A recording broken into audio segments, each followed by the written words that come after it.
নমস্কার। নমস্কার। দিদি আসুন আসুন।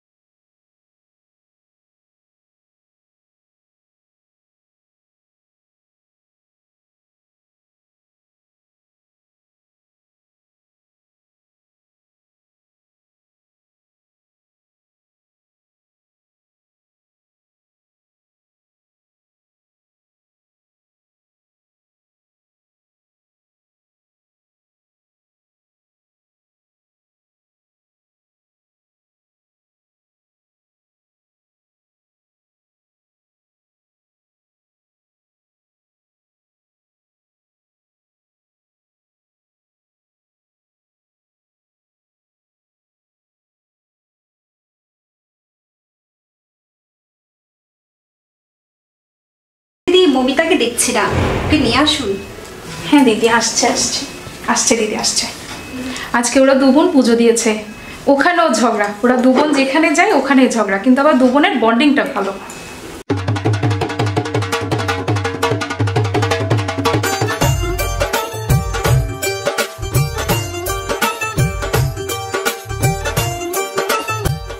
তা মা দেখি তোমাকে।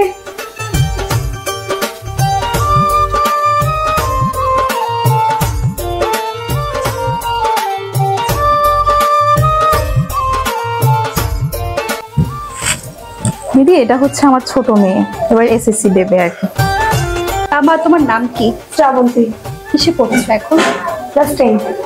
আচ্ছা, ভালো ভালো, যাও তুমি আসতে পারো। মমিতাকে দাদা আমি আমার ছেলের মোবাইলে দেখেছি। তা দাদা মেয়ে আমার পছন্দ হয়েছে। পছন্দ অপছন্দ নিয়ে আমাদের কোনো সমস্যা নেই, আমার ছেলের পছন্দই আমাদের পছন্দ।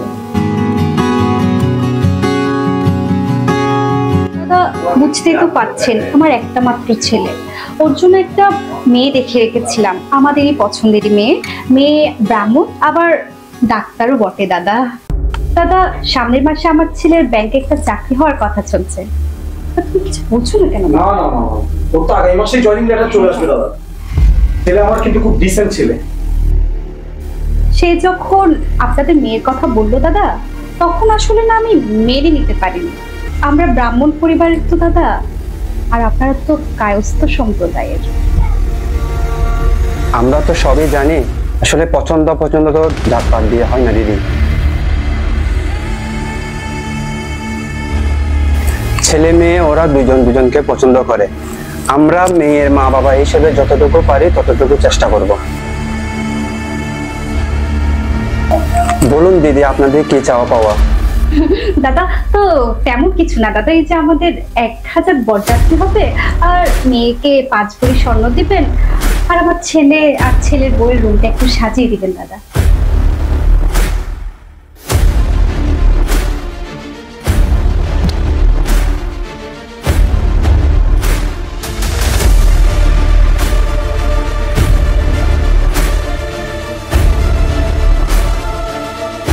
দাদা বুঝেনি তো, আমরা ব্রাহ্মণ সমাজে বাস করি। এখন যদি ব্রাহ্মণের মেয়ে বিয়ে না করিয়ে কায়স্থের মেয়ে বিয়ে করাই, সমাজে দাদা আমাদের মান সম্মান বলে কিছুই থাকবে না।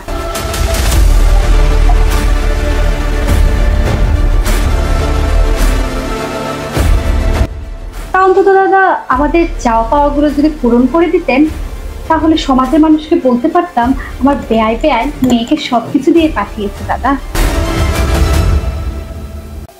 দিদি আপনারা সম্বন্ধ নিয়ে এসেছেন, আমি খুব খুশি হয়েছিলাম। ভেবেছিলাম ছেলে মেয়ে ওরা দুজনকে মিলিয়ে দিতে পারবো, কতদিনই বা আর বাঁচবো। মেয়েটাকে একটা ভালো ছেলে দেখে পরিবার দেখে বিয়ে দিয়ে যেতে পারলে সব টেনশন মুক্ত। আমি আর আমার স্ত্রী অনেক পরিশ্রম করেছি দিদি মেয়ে দুটাকে মানুষ করতে। মমিতা এখন অনার্সে পড়ছে, ছোট মেয়েটা এসএসসি দিবে। আমি ছোটখাটো একটা চাকরি করি, মাস শেষে যা পাই তা দিয়ে আমার এই ছোট্ট সংসার। কিন্তু আপনি এখন দিদি যে চাহিদার কথাগুলো বলছেন, এগুলো তো আমার পক্ষে দেওয়া সম্ভব না। এখন আমরা গরিব, আপনার ছেলে হয়তো আমাদের পরিবারের অবস্থা সম্পর্কে সবই জানে।